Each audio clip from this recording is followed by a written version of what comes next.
Una mirada a las acciones de Jesús.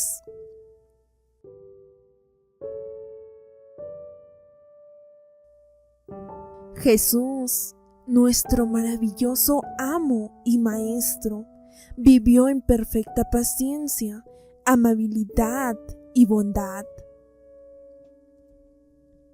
¿Recuerdas cuando oró en el huerto de Getsemaní?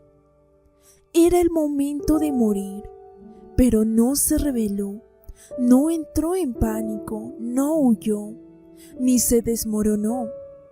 En su lugar, acudió a su Padre en oración. Luego, después de un tiempo de oración sincera e intensa, se levantó del suelo lleno de amor, del gozo y la paz de Dios. Los 3 primeros frutos que estudiamos con nuevas fuerzas después de su tiempo de oración y preparado por completo, Jesús reunió a sus discípulos, que dormían, y caminó con valentía hacia las puertas del huerto, a fin de enfrentar a unas personas. Jesús sabía que lo esperaban del otro lado de las puertas. Exactamente, ¿quién esperaba a Jesús afuera del huerto? El traidor. Bueno, mientras Jesús caminaba con confianza hacia la entrada del huerto, dijo: «Levántense, vámonos. Ahí viene el que me traiciona». Sin duda, Jesús sabía que iba a suceder y también sabía quién jugaba un papel en el proceso. Era Judas. ¿Cómo debe haberle dolido el corazón a Cristo al mirar el rostro y los ojos de un amigo de confianza? ¿Quién era Judas? Bueno, era uno de los 12 hombres y 12 discípulos elegidos para ayudar a Jesús con su ministerio de enseñanza, liderazgo y provisión para las necesidades de otros. Fue uno por los que el Salvador oró y alimentó en su multiplicación milagrosa de panes y peces. Era alguien a quien el Salvador, con manos santas, le lavó sus pies sucios. Era alguien que escuchó palabras de vida y verdades acerca de Dios de la boca del mismo Dios. Sí, ahí estaba Judas, lleno de la oscuridad del mismo infierno y de la maldad de Satanás. Judas, el traidor. Qué dolor y desilusión deben haber llenado a nuestro Señor. Judas, un amigo, un discípulo, un compañero íntimo y ahora un traidor. Pues Judas en ese entonces no estaba solo. Le acompañaba una gran turba armada con espadas y palos, enviada por los jefes de los sacerdotes y los ancianos del pueblo. Dentro de este grupo se encontraban los capitanes del templo, una compañía de soldados romanos, los jefes de los sacerdotes y los ancianos. Sí, Jesús tuvo que lidiar con las personas a miles, personas que no eran muy agradables, personas que eran malas y malvadas. Durante las 18 horas siguientes se enfrentaría a una gran cantidad de personas hostiles, personas que los maltratarían de manera física y verbal, personas que les arrojarían insultos junto con golpes, latigazos, palos, martillos y lanzas. Aún faltaban el sumo sacerdote, Caifás, los escribas, los ancianos y el consejo del Sanedrín.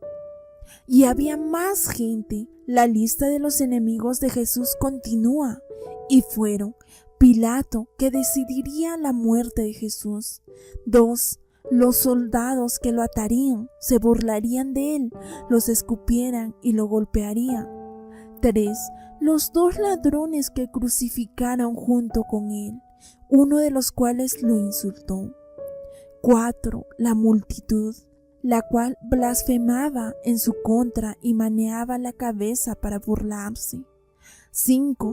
Los discípulos, que huyeron dejando a Jesús incluso más solo. En verdad, la fuerza del mal se reunieron con el propósito de arrestar a Jesús y llevarlo a la muerte. Y también decirles que cuando Judas besó a Jesús, sus enemigos se abalanzaron y le prendieron. En los segundos que siguieron vemos una vez más la respuesta de la carne de los discípulos en marcado contraste con la respuesta misericordiosa de paciencia, amabilidad y bondad de Jesús. Piensa durante un minuto en esta perturbadora escena del arresto de Jesús. Sucedió bajo el manto oscuro de la noche. Es posible que participaran 1000 personas. Había confusión y pánico. Los ánimos estaban caldeados mientras el Salvador del mundo enfrentaba al mal. Y con la exaltación de esos sentimientos, uno de los que estaban con él extendió la mano, sacó la espada e hirió al siervo del sumo sacerdote, cortándole una oreja. En el Evangelio de Juan nos enteramos que este uno es Pedro. Pedro nos demostró paciencia, en cambio, entró en acción, tomó una espada y atacó. En el deseo de Pedro de acuchillarlos, hacerlos ánico, destrozarlos y matarlos, no se puso de manifiesto nada de misericordia. Tampoco mostró ninguna amabilidad, la amabilidad de Dios que desea lo mejor para los demás. La acción de Pedro hizo que alguien sufriera y, por cierto, no demostró bondad, ese fruto del Espíritu que hace todo por el bien y de los demás. En su lugar, Pedro hirió a alguien en su esfuerzo por proteger al Maestro. Sin duda alguna, Pedro respondió a la manera de la carne.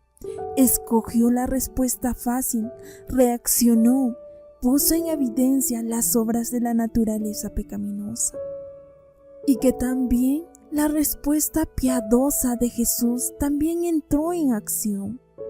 Fíjate entonces que su respuesta puso en evidencia el fruto del Espíritu. 1. La respuesta piadosa de la paciencia. En primer lugar, Jesús puso en práctica la perfecta paciencia de Dios. ¿Recuerdas nuestra definición de paciencia del video "un tiempo para no hacer nada"? Bueno, la paciencia es la resistencia cuando alguien nos hiere, es el interés en su bien, es sin venganza y no hace nada. Jesús puso en práctica cada aspecto de este fruto misericordioso. Como no quería que nada se hiciera por venganza o reacción, le dijo a Pedro: guarda tu espada. Aunque es evidente que Jesús podría haber tomado venganza por sí mismo, reprendió la acción de Pedro al preguntarle: ¿crees que no puedo acudir a mi Padre y al instante pondría a mi disposición más de 12 batallones de ángeles? En lugar de llamar a 70 y 2000 ángeles, Jesús acudió en perfecta paciencia, no hizo nada y por consiguiente se lo llevaron como cordero al matadero. 2. La respuesta piadosa a la amabilidad. ¿Y por qué Jesús permitió que lo llevara? En parte, debido a su amabilidad. La amabilidad de Dios se preocupa por el bienestar de los demás, incluso por los enemigos. También desea mejorar sus vidas y de manera consciente planea hacer algo por ellos. En primer lugar, y con amabilidad, Jesús se hizo el firme propósito de ir a Jerusalén. En amabilidad, también agonizó en oración durante 3 largas horas. Y ahora, actuando en amabilidad, se enfrentó a la multitud en lugar de huir. En su divina amabilidad, Jesús planeó hacer algo por sus enemigos, planeó morir por ellos. 3. La respuesta piadosa de la bondad. Por último, en bondad, Nuestro Jesús se puso en acción. La bondad es la amabilidad activa y fluye de un corazón listo para hacer bien. Y la bondad hace todo lo posible para ayudar a los demás a vivir bien. Entonces, ¿qué hizo Jesús? Se volvió hacia el hombre al que Pedro le cortó la oreja, le tocó la oreja al hombre y lo sanó. Este hombre era parte de la multitud enemiga. Había venido a arrestar a Jesús, pero ahora se encontraba recibiendo la bondad de él. Experimentó un milagro de bondad. Es más, su sanidad fue el último servicio que prestó Jesús antes que lo ataran. Como correspondía a nuestro Salvador y Señor, la última acción de esa mano, mientras aún estaba libre, fue una de amor, de prestarle un servicio al hombre.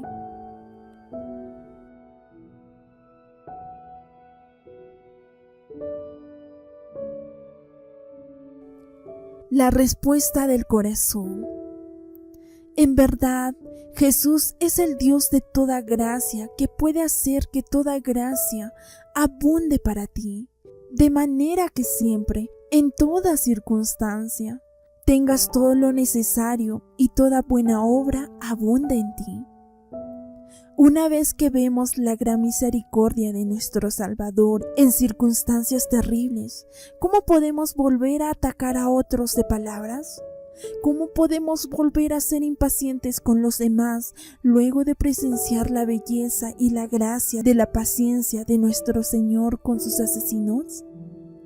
¿Cómo podemos volver a desearles mal a los demás después de presenciar la amabilidad de nuestro Salvador al transitar el camino solitario hacia Jerusalén para morir por todos nosotros? ¿Y cómo podemos volver a arremeter de manera física o verbal contra otra persona una vez que vemos el toque sanador de nuestro Salvador por un enemigo? Para ser más semejantes a Jesús, nos hace falta estar llenas de la gracia de Dios, de los regalos de su espíritu de paciencia, amabilidad y bondad. Para responder a su manera, hace falta mirarlo a Él para hallar la gracia que nos ayude en el momento que más lo necesitemos. Acudamos a Él ahora en oración. Es en oración, querido Padre, que te agradecemos por las personas en nuestras vidas que hacen que necesitemos tanto tu gracia. Reconocemos que tu paciencia, tu amabilidad y tu bondad hacen posible que no hagamos nada dañino, que en verdad no interesemos y que pongamos en práctica tu amor hacia los demás. En nuestro dolor, nuestras lágrimas, nuestro sufrimiento, te miramos, oh corazón de amor. Permite que nos neguemos a actuar o a reaccionar hasta que miremos de nuevo las acciones de nuestro Salvador y veamos su paciencia, su amabilidad, su bondad. Que crezcamos en estas cualidades en el nombre de Jesús, que no vino a ser servido, sino a servir a los demás, incluso al punto de dar su vida en rescate. Amén.